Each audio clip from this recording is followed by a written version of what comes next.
Ahora vamos a ver la segunda parte de esta exposición, que es la extinción de la relación laboral. Es decir, ¿en qué supuestos es válido extinguir la relación laboral y en qué supuestos es válido despedir a un trabajador? ¿Y qué sucede si yo no realizo un correcto procedimiento de despido? En esta última parte vamos a ver la extinción de la relación laboral. Las causas de extinción del contrato de trabajo están reguladas en el artículo 16.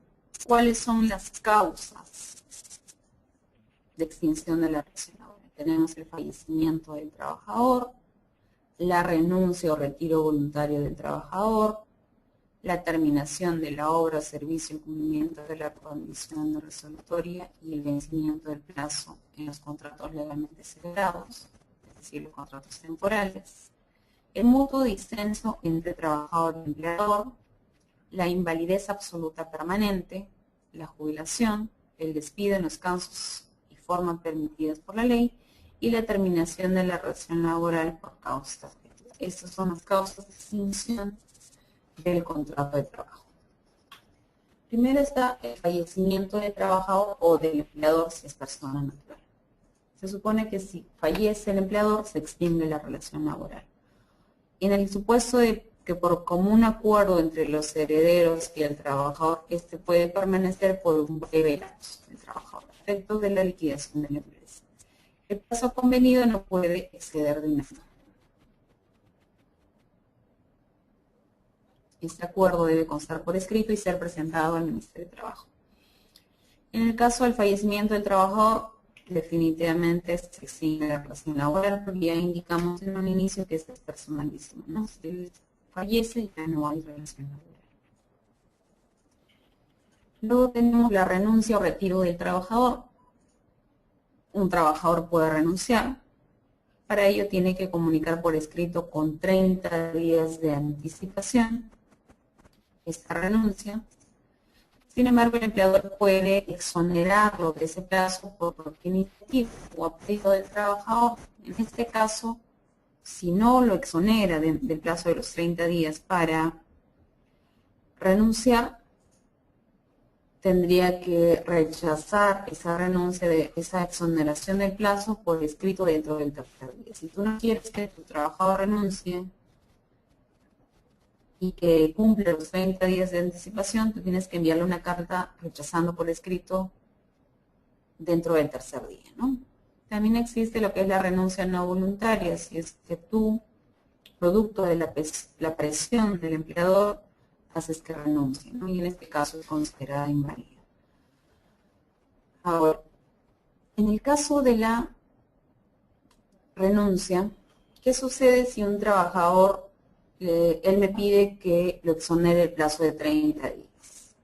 Yo le respondo la carta por escrito y le digo, no acepto la exoneración, tienes que venir a elaborar. Si tú el 1 de junio pides tu exoneración de 30 días para que te puedas retirar el 2 de junio, se supone que tendrías que venir hasta el 30 de junio. Y el empleador te dice, no, no acepto tu exoneración.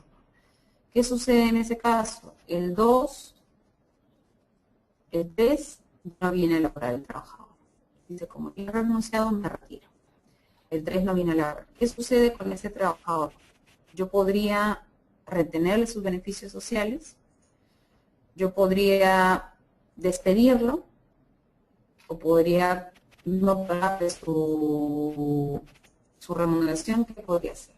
En este caso, prima lo que dice la Constitución, que es la libertad de trabajo. Es decir, él podría retirarse sin cumplir los 30 días de labor, o los 30 días que tiene que comunicar por escrito que renuncie, ¿no? Los 30 días de anticipación.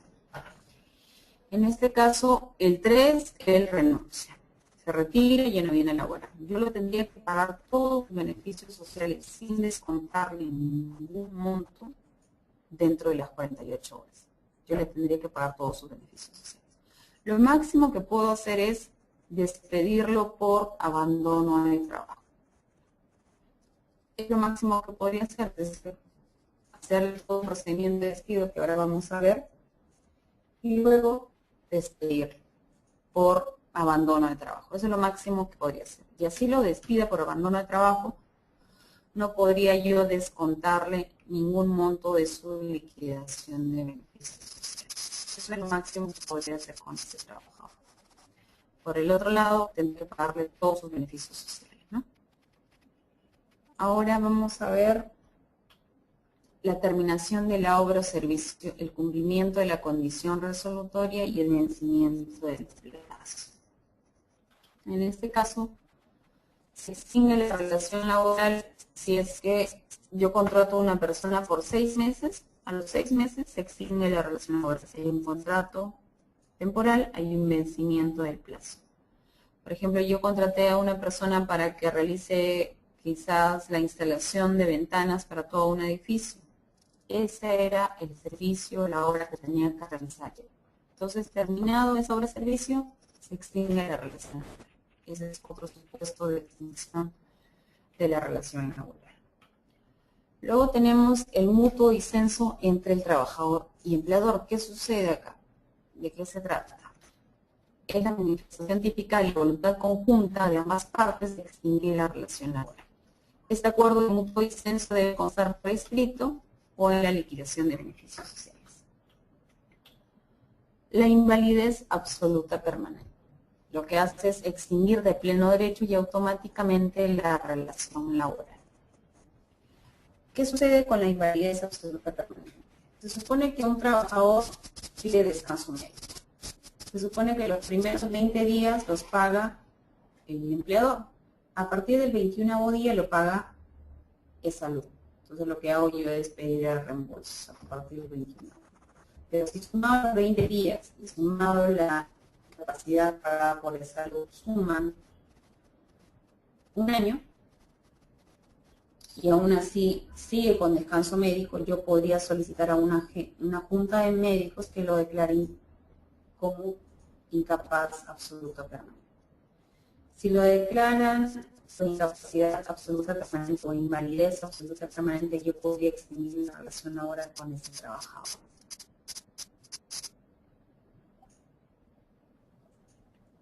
Lo que hago es solicitar a una junta de médicos o de salud que lo declare con esta invalidez absoluta permanente. Entonces, una vez obtenido ese certificado, yo extingo la relación laboral sin pagarle la indemnización por despido arbitrario o algún otro tipo de indemnización.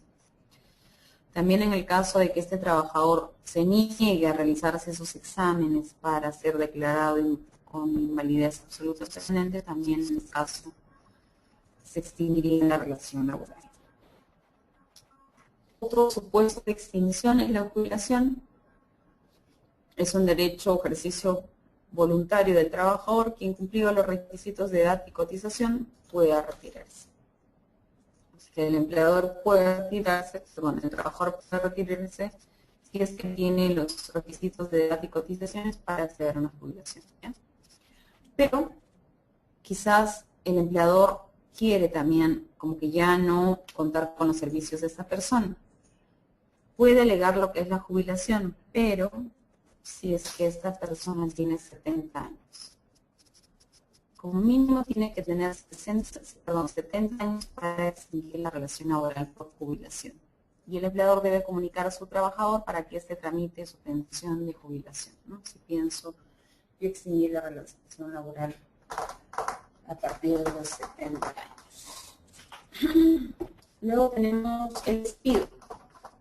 En este caso, el despido es un acto unilateral por parte del empleador. El empleador decide extinguir la relación laboral. Ahora, si tú quieres despedir a un trabajador y no pagarle la indemnización por despido arbitrario, el despido tiene que ser por una causa que se decide en la norma y de acuerdo al procedimiento que indica la norma. Tenemos el despido justificado, es decir, que no amerita que yo pague la indemnización por despido arbitrario.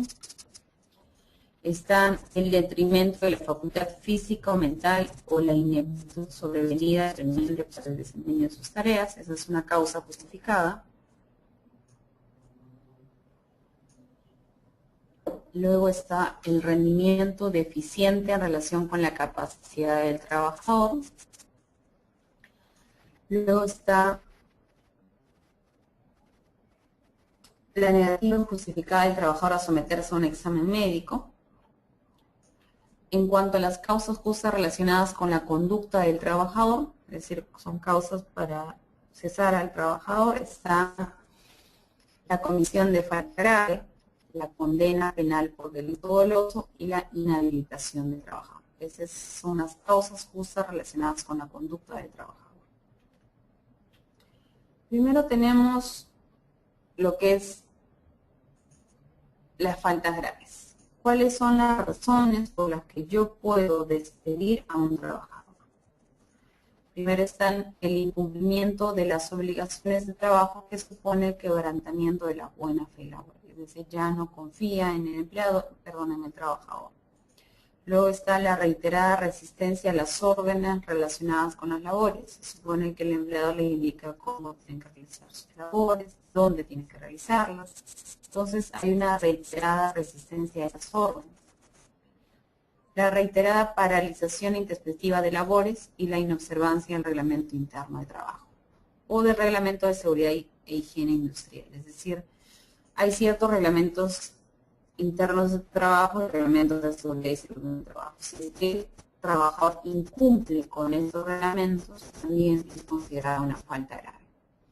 Otra falta grave es la disminución deliberada y reiterada en el rendimiento de las labores. Se supone que cada trabajador tiene un promedio de esos productos que producir, informes que realizar, y si este trabajador tiene una disminución de ese rendimiento, también podría considerarse una causa de despido.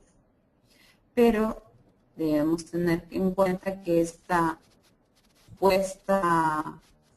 falta grave, que es disminución deliberada y reiterada en el rendimiento, necesita que sea verificada por el Ministerio de Trabajo. Es decir, que el empleador no puede él solo determinar que hay una disminución del rendimiento, sino que tiene que ser verificada por parte del Ministerio de Trabajo.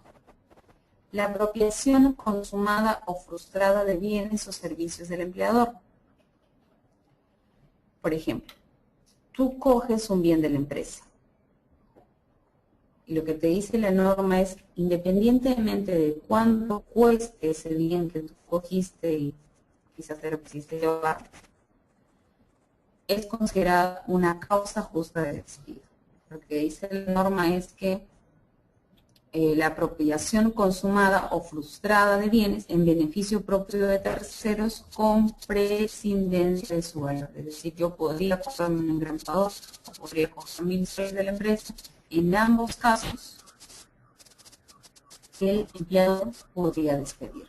¿Por qué? Porque la norma indica que con prescindencia de su valor es considerada una falta grave.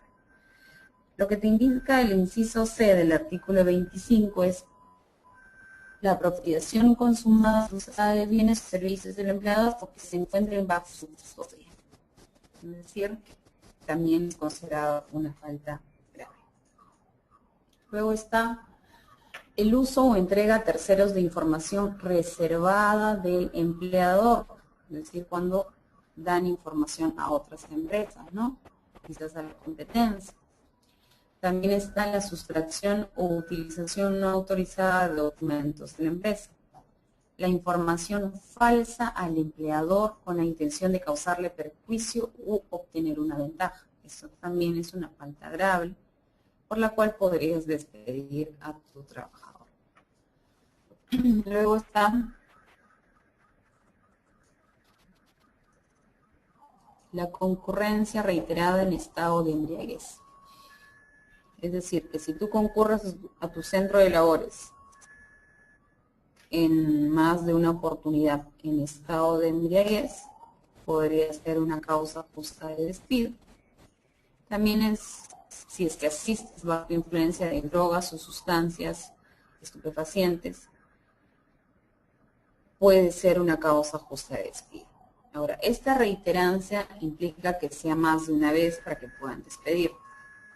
pero hay un supuesto en el que no necesitas reiterancia, sino que en la primera vez que tú llegues ebrio o llegues bajo influencia de drogas, podrían despedirte. Por ejemplo, si es que tú eres un conductor de un automóvil, de un camión, o eres conductor de alguna maquinaria pesada, en estos casos no necesita que sea reiterado, sino que la primera vez que asiste ebrio o bajo la influencia de drogas, podría yo despedir.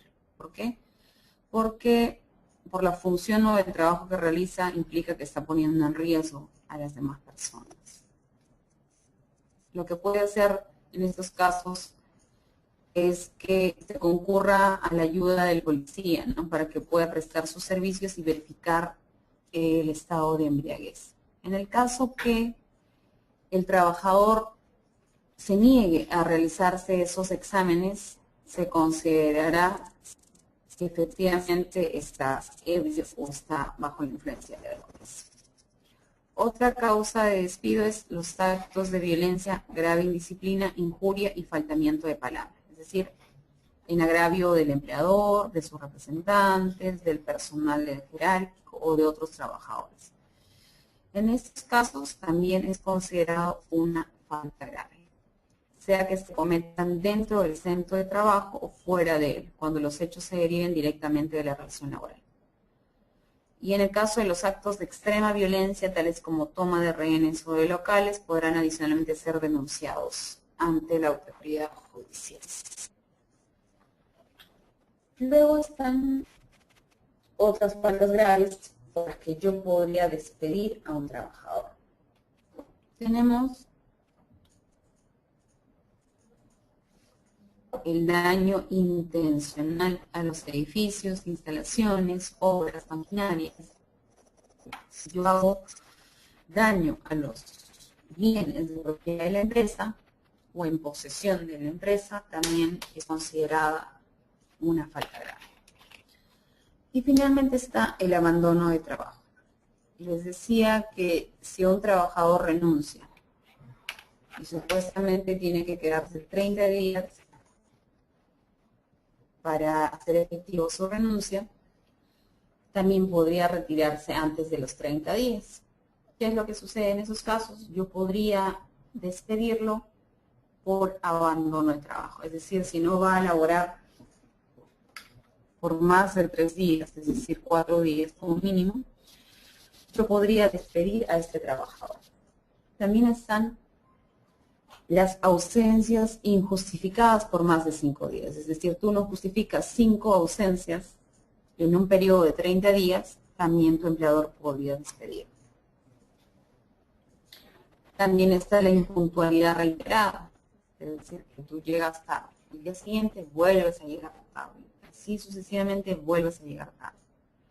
En este caso necesita que la impuntualidad reiterada sea acusada por el empleador y que se hayan aplicado sanciones disciplinarias previas de amonestación escrita y suspensiones. ¿Cuál es el procedimiento que yo sugiero para sancionar en caso de faltas? Porque si nos queremos evitar contingencias, lo que vamos a hacer nosotros es no irnos directamente al despido, sino realizar todo un proceso de sanción al trabajador, para que así después, si llegamos a un proceso judicial, yo tenga pruebas suficientes para decir que yo a este trabajador en reiteradas oportunidades le he indicado que deje de cometer la falta, ¿no? Por ejemplo, para el caso de impuntualidad reiterada, si yo quiero despedir a una persona porque llega en varias ocasiones tarde, lo que yo tengo que hacer es, primero, darle una llamada de atención verbal. Es decir, le indico, no, señorita, usted está llegando tarde. Entonces, le sugiero que a partir de la fecha llegue temprano, porque si no le va a llegar una llamada de atención escrita. En la segunda vez vuelve a llegar tarde, que le doy una llamada de atención escrita. La tercera vez vuelve a llegar tarde, le sugiero que otra vez le envíe un número. Y en ese memorándum usted le tiene que indicar si continúa con esta situación de llegar tarde, la siguiente vez voy a suspender. Es decir, 2 o 3 días no vienes a laborar y no te voy a pagar. Esa es la suspensión sin goce de haber. ¿Qué es lo que sucede? La trabajadora o el trabajador continúa llegando tarde a pesar de ya el memorándum por escrito, a pesar de la suspensión sin goce de haber. Entonces, ¿qué es lo que sucede? Cuando yo le indico que lo estoy suspendiendo sin goce de haber, mediante un memorándum, porque toda comunicación a partir de la llamada de atención escrita tiene que ser en un documento, yo le voy a indicar, si continúa llegando tarde, lo que voy a hacer es despedir. Es decir, en cada situación yo tengo que ir avisándole al trabajador qué es lo que va a suceder si continúa cometiendo esa falta, ¿no? Para así yo poder presentar esos documentos, los memorandos que le he enviado, acreditando que efectivamente ha sido acusada por el trabajador. Entonces todos estos documentos yo voy a guardarlos y en el caso que, en el supuesto de que el trabajador quiera demandarle, yo ya tengo pruebas suficientes para indicar que yo he realizado un correcto procedimiento sancionador y que en este caso el trabajador es el que ha cometido la falta, ¿no? Que amerita un despido. Ahora, lo que vamos a ver es un procedimiento, cuál es el correcto procedimiento para extinguir la relación laboral. Hemos visto cuál es el correcto procedimiento para sancionar a un trabajador. Ahora vamos a ver el procedimiento para extinguir la relación laboral ante una falta grave.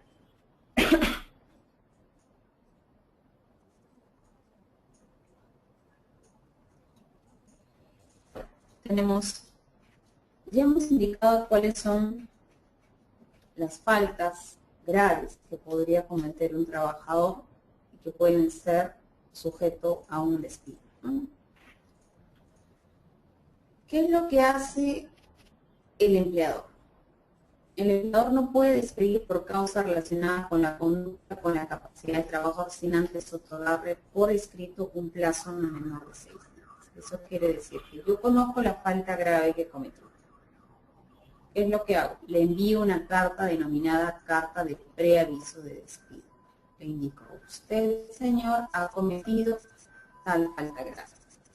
Y en esa misma carta le das un plazo de 6 días para que él presente sus descargos. Pasados los 6 días, si es que el trabajador me contesta o no me contesta, me presenta o no me presenta sus descargos, yo podría despedir. Entonces, nuevamente explico el procedimiento. Le envío una carta de preaviso en donde le voy a precisar cuál es la falta grave cometida. Le otorgo 6 días para que presente sus descargos. No presentado sus descargos, lo que hago es enviarle la carta de despido. Lo que yo me sugiero es que la carta de despido sea notariada. En el caso de la carta de preaviso, puede ser enviado directamente a su dirección sin ser enviado notarialmente, ¿no? En el caso de la carta de despido, sí se sugiere que sea por medio de notario. ¿Cuál es el contenido que debe tener esa carta de despido? O sea, todos estos requisitos que estoy mencionando tengo que cumplir si quiero realizar un correcto procedimiento de despido y evitar lo que es una demanda por indemnización por despido arbitrario, ¿no? Mediante una carta le debo indicar la causa de despido, la fecha del cese. Adicionalmente tengo que presentar pruebas que acrediten esos hechos. Acrediten que si él llegó ebrio, si es que llega reiteradamente tarde, si es que ha enviado quizás información a la competencia. Entonces tengo que, y se sugiere siempre, adjuntar pruebas. Si el trabajador se negara a recibirla, o sea, si el trabajador se niega a recibir esta carta, puede ser remitida por notario. Lo que no puede hacer el empleador es invocar posteriormente causa distinta de la imputada en la carta de despido. Por ejemplo, en la carta de preaviso le digo, lo estoy despidiendo porque en reiteradas oportunidades ha llegado tarde.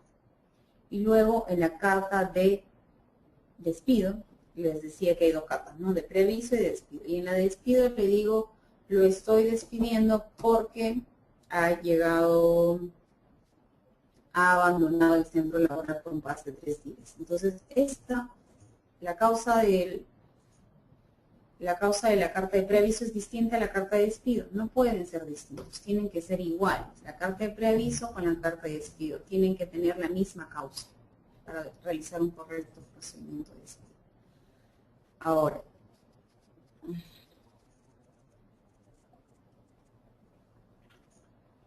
luego también otro de los requisitos que debe cumplir el correcto procedimiento de despido es que cumpla con el principio de inmediatez. ¿Qué quiere decir eso?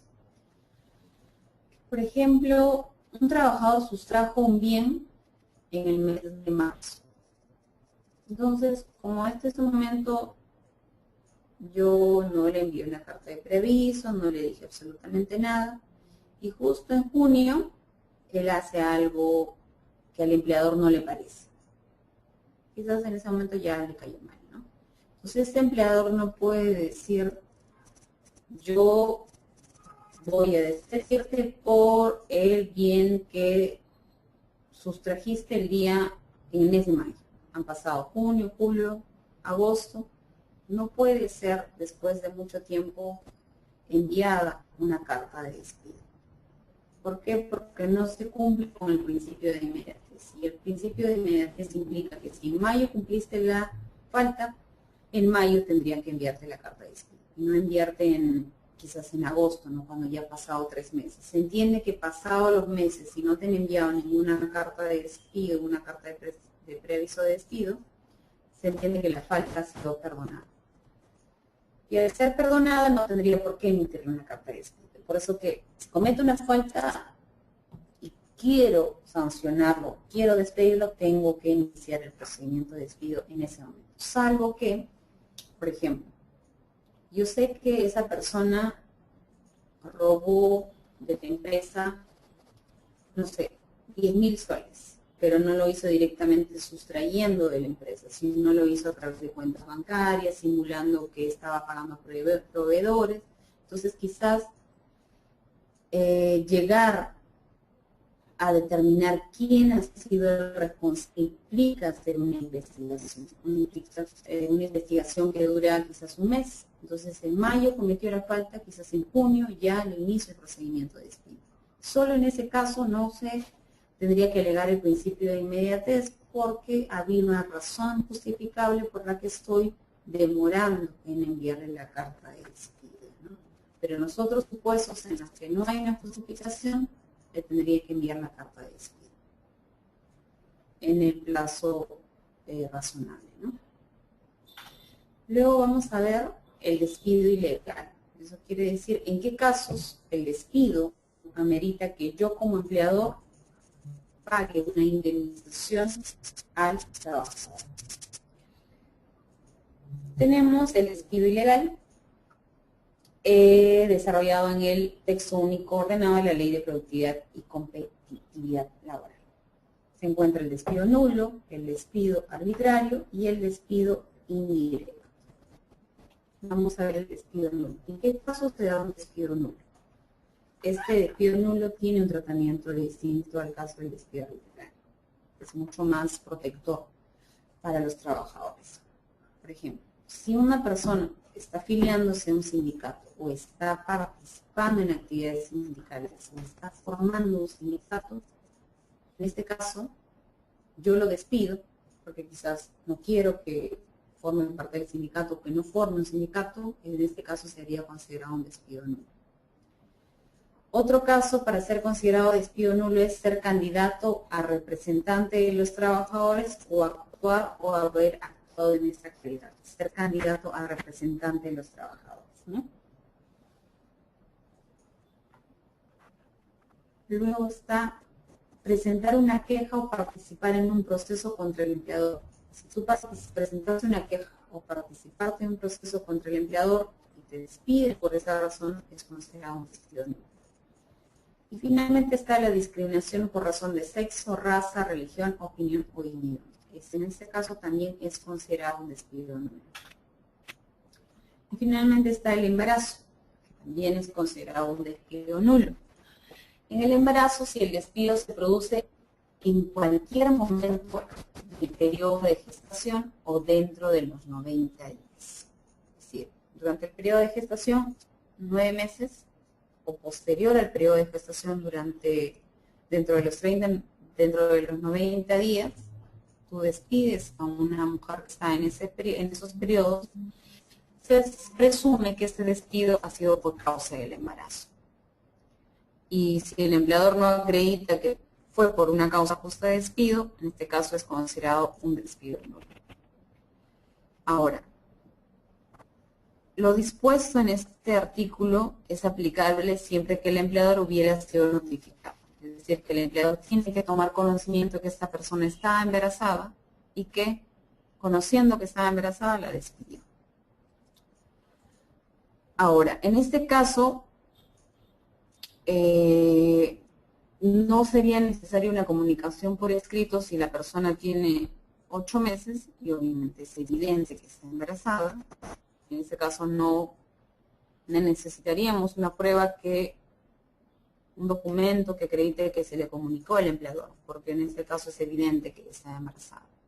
Solo en los casos en los que no haya evidencia del embarazo, cuando tiene 2 o 3 meses, en este caso, si es que no hay una prueba que acredite que yo le comuniqué por correo, por carta al empleador sobre el embarazo y la despide, no podríamos alegar que ha sido por despido nulo. ¿Qué es lo que sucede en los casos de despido nulo a diferencia del despido arbitrario? Si es que el trabajador presenta su demanda por despido nulo, y declaran fundada la demanda del trabajador. ¿Qué es lo que sucederá? Al final, el trabajador va a ser repuesto a su empleo. Es decir, el proceso judicial puede durar 4 años o 3 años. Pasados los 3 años, te va a decir el juez, reponga al trabajador en el puesto que está. Y además, págale por esos 3 años que no laboró la remuneración que dejó de percibir. Esa es la sanción, esa es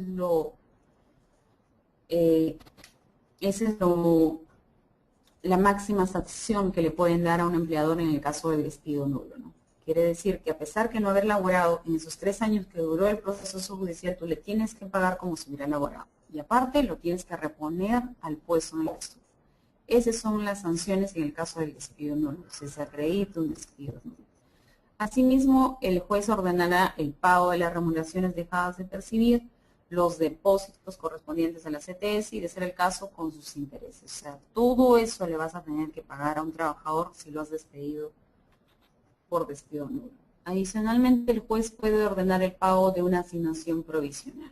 Es decir, si durante el inicio del proceso aún no se determina que hubo un despido nulo, puede ordenar el pago de una asignación provisional y fijar su monto al que no podrá exceder de su última remuneración. Esas son las consecuencias de un despido nulo, a diferencia del despido arbitrario que lo vamos a ver ahora. En el caso del despido arbitrario, por no haberse expresado causa o no poder demostrar este en juicio, es decir, no ha habido una causa para despedir a este trabajador y adicionalmente no puedo demostrar en un proceso judicial que cometió la falta grave. En este caso, el trabajador es despedido arbitrariamente y tendrá derecho al pago de la indemnización que indica la norma, como única reparación por el daño sufrido. A diferencia del despido nulo en el que lo voy a reponer al trabajador, en el despido arbitrario lo único que hago es pagarle una indemnización. Y lo que puede hacer el trabajador es demandar paralelamente el pago de cualquier otro derecho, ¿no? En el caso de la indemnización por despido arbitrario, tenemos 2 tipos de indemnización. La indemnización con trabajadores a plazo fijo y la indemnización pagada a trabajadores a plazo indefinido. En el caso de trabajadores a plazo fijo serán una remuneración y media por cada mes dejado de laborar, Por ejemplo, este trabajador laboró de enero a diciembre. Su contrato es de enero a diciembre, pero él fue despedido en septiembre. Eso quiere decir que le falta laborar octubre, noviembre y diciembre, que son 3 meses. Y por cada mes le debo dar una remuneración y media. Se supone que él gana 2.000, sería 2.000 más 1.000, 3.000. 3.000 soles por 3 meses que dejó de laborar serían 9.000 soles. Eso es lo que tendría que pagarle a un trabajador a plazo fijo como indemnización por despido arbitrario. Y en el caso de trabajadores a plazo indefinido es distinto. El pago es una remuneración y media por cada año completo de servicios. Por ejemplo, si el trabajador laboró de enero del 2006 a diciembre del 2012 son 6 años. Entonces, una remuneración y media igual gana 2.000, 2.000 más 1.000 son 3.000, 3.000 por 6 años que laboró son 18.000 soles. Ese sería en el caso de un trabajador que labora a plazo indefinido, es decir, por año le voy a pagar una remuneración y media. En el caso del trabajador a plazo fijo es una remuneración y media por cada mes dejado de laborar. Debemos tener en cuenta que el límite máximo del contrato a plazo indefinido, el límite máximo de las indemnizaciones por despido arbitrario son 12 remuneraciones. Es decir, un trabajador puede laborar más de 8 años y lo máximo que le voy a pagar es 12 remuneraciones. A diferencia del despido nulo, que además de pagarle por los años que dejó de laborar, le tengo que reponer, en el despido arbitrario no. Lo único que hago es pagarle la indemnización y el trabajador no vuelve a laborar en mi empresa. Esa es la diferencia entre un despido arbitrario y un despido nulo. Finalmente vamos a ver lo que es el despido indirecto. En el caso del despido indirecto, cuando frente a un acto de hostilidad por parte del empleador, el trabajador opta por terminar la relación laboral. Y el trabajador va a tener derecho al pago de la indemnización establecida en el artículo 38, es decir, una remuneración. Podrá demandar también simultáneamente el pago de cualquier otro beneficio que no le han pagado, ¿no? Luego están, ¿cuáles son los supuestos en los que se da un despido indirecto? O sea, ¿cuáles son los supuestos en los que hay un acto de hostilidad por parte del empleador y implica que le tengas que pagar una indemnización? Si hay una falta de pago de la remuneración en la oportunidad correspondiente, podría yo alegar que hay un despido indirecto y por lo tanto que el empleador me tiene que pagar la indemnización por despido arbitrario. Pero estas deben ser debidamente comprobadas. La reducción inmotivada de la remuneración, es decir, que yo ganaba 2.000 y de pronto empiezo a ganar 1.500. Hay una reducción de mi remuneración que no tiene una justificación. Entonces, cuando no hay una razón por la que disminuye mi remuneración, es considerado un despido indirecto. Luego está el traslado del trabajador a un lugar distinto de aquel en el que preste su servicio. Es decir, si él laboraba en Lima, luego lo pasamos a Chosica. No hay una justificación para el traslado. Y lo que hago es considerarlo como un acto de hostilidad. Y al ser considerado un acto de hostilidad, también podría ser considerado un despido indirecto y por lo tanto el trabajador tiene derecho a lo que es a la indemnización por despido arbitrario. Otro de los actos que nos olvidamos comentar junto con la reducción inmotivada de la remuneración está la reducción inmotivada de categoría. Es decir, que si antes era quizás jefe de coordinación del personal de obra y ahora lo reducen de categoría y viene a ser un personal común sin coordinar, sin ser jefe, lo estaríamos reduciendo de categoría.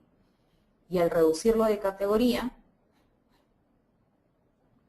también es considerado un acto de hostilidad.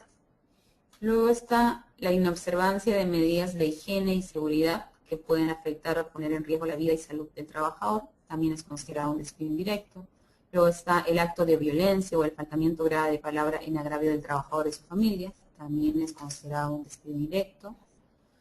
Los actos de discriminación por razón de sexo, raza, religión, opinión o idioma. Si discriminas a un trabajador por estas situaciones, también es considerado un despido indirecto. Luego están los actos contra la moral y todo aquello que afecte la dignidad del trabajador. También el hostigamiento sexual. En estos casos, también podría alegarse lo que es el despido indirecto. ¿Cuáles son los derechos del trabajador ante un despido indirecto? Tenemos trabajador que se considera hostilizado por cualquiera de las causales a que se refiere el artículo 30, es decir, en los supuestos de hostilidad, podrá optar excluyentemente por accionar para cese de actos de hostilidad, es decir, puede demandar a su empleador para que deje de disminuirle la remuneración, disminuirle la categoría, o quizás regresarle lo que le había trasladado a Chosica, regresarlo a Lima, o quizás dejar de discriminarlo, o quizás quizás le está ocasionando un hostigamiento sexual. En estos casos, lo que yo puedo hacer es accionar para que cesen estos actos de hostilidad. Lo otro que puedo hacer es que indico como trabajador, termino mi contrato de trabajo y en cuyo caso voy a demandar la indemnización por despido arbitrario. En estos son las dos vías que yo tendría como trabajador para demandar. Y en este caso el empleador tendría que, si yo demando por cese de actos de hostilidad, tendría que presentar pruebas para indicar que no hay un acto de hostilidad, en este caso para el trabajador, ¿no? Luego está, ¿cuál es la condición de procedibilidad en estos casos? El trabajador, antes de accionar judicialmente, deberá reemplazar por escrito a su empleador. Eso quiere decir que antes de yo demandar, o antes que el trabajador me demande por actos de hostilidad, lo que tiene que hacer ese trabajador es enviarle una carta al empleador y otorgarle un plazo razonable no menor de 6 días para que efectúe su descargo. Es decir, si yo le indico que él está cometiendo un acto de hostilidad contra mí, me está reduciendo de categoría o reduciendo de sueldo, un ejemplo, el empleador tendría que decir, no hay una reducción de remuneración, lo que sucede es que por causas económicas quizás no tiene suficiente capacidad para pagar a todos los trabajadores, o quizás indicar que no hay una reducción de categoría, sino que ha habido un reordenamiento del personal. O sea, todas las razones que presente el empleador tienen que ser justificables para que quizás el trabajador entienda que no hay un acto de hostilidad contra el trabajador, ¿no? Pero también puede ser que el empleado justifique y estas no sean válidas. Entonces, lo que va a hacer el trabajador es demandar por despido indirecto y por lo tanto quizás pedir lo que es su indemnización. ¿Cuál es el plazo que tienen los trabajadores en el caso de un despido arbitrario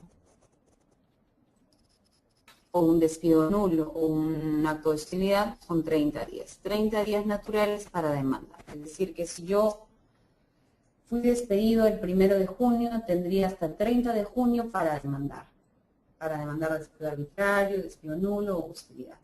Si pasado esos 30 días yo no demando, ya no tendría opción de presentar o de solicitar mi indemnización por despido arbitrario, ¿no? O quizás que se configure o se trate de un despido nulo, yo no podría demandar. Lo que sí podría hacer es demandar el pago de los beneficios sociales que me deben. En este caso sí el plazo es de 4 años. 4 años tienes para demandar beneficios sociales. Pero en el caso de despido solamente tengo 30 días. Y la caducidad de la acción no perjudica el derecho del trabajador de demandar dentro del periodo prescriptorio el pago de otras sumas líquidas, ¿no? O sea, es decir, de otros beneficios puede el trabajador demandar. Y en este caso tiene 4 años para demandar.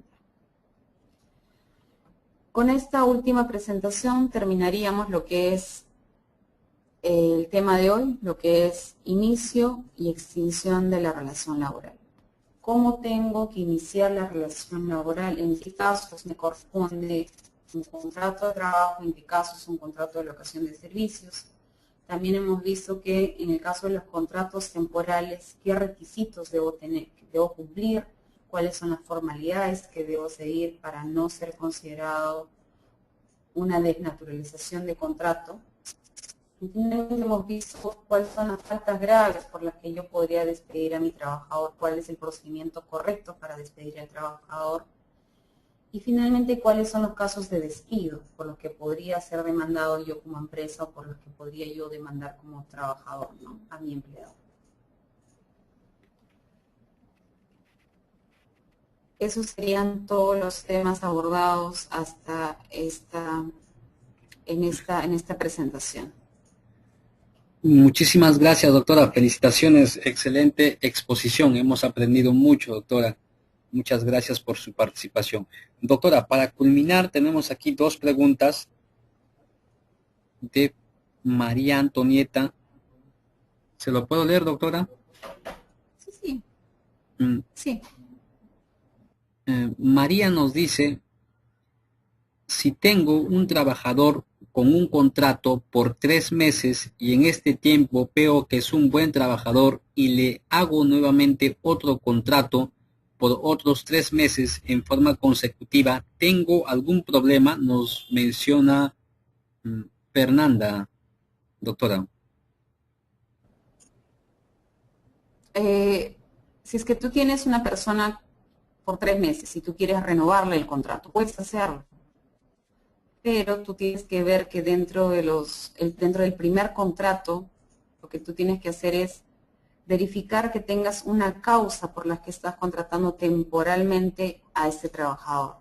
O sea, el plazo no es lo importante en estos casos, o por cuánto tiempo lo voy a contratar, sino la razón o la justificación por la que lo estoy contratando temporalmente. Es decir, tengo que indicar por qué la contraté a plazo fijo y por qué no la contraté a plazo indefinido. Es decir, a plazo fijo quiere decir que yo tengo que indicar que a esta persona la contraté por inicio, incremento de actividad, porque abrí una nueva sucursal, porque tengo nuevos clientes. Esa razón la tengo que colocar en el contrato. No importa mucho el plazo, si es por 3 meses o 6 meses, sino la justificación. Claro, la justificación es válida si tú indicas, no, lo que sucede es que le estoy renovando el contrato porque esta persona labora muy bien. No, lo que tú tienes que explicar dentro del contrato es ¿por qué no le hago un contrato a plazo indefinido? ¿Por qué le estoy haciendo un contrato temporal? El contrato temporal lo estoy haciendo por tales razones. Como les indicaba en la parte de contratos temporales, yo tengo que colocar una justificación para los contratos temporales. Y la siguiente pregunta. La pregunta que nos menciona María es, en una empresa de transportes, ¿el reemplazo de un chofer por falta del titular es locación de servicio o contrato de trabajo? En este caso, si es que este chofer cumple un horario, sigue órdenes y le indico yo cómo tiene que realizar su labor, a dónde tiene que dirigirse, ¿no? En este caso, tendría que hacer un contrato de suplencia, tendría que hacer un contrato de trabajo.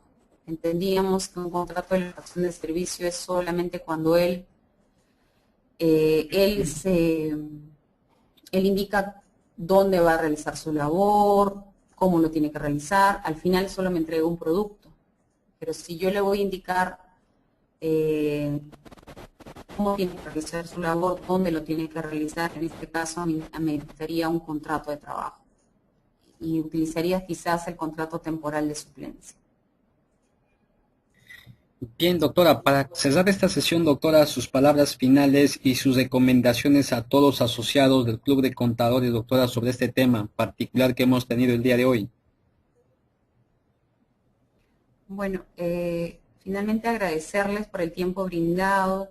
Espero que esta sesión haya sido productiva para ustedes, quizás para evitar contingencias ante posibles demandas cuando hay un contrato de locación de servicios mal utilizado, quizás debemos evaluar cómo estamos utilizando nuestros contratos temporales, si estamos utilizando como lo dice la norma, quizás hacerle adendas a nuestro contrato para que cumpla todo lo que establece la norma.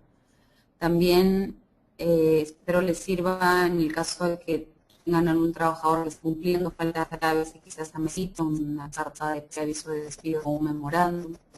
Espero que esta sesión haya servido, que puedan quizás revisar las diapositivas más a fondo para poder aplicarlas dentro de su centro de labores, ¿no? Ha sido un gusto compartir esta información con ustedes y esperamos en una siguiente oportunidad abordar otros temas interesantes. Gracias. Los asociados presentes el día de hoy, que tengan muy buenas noches.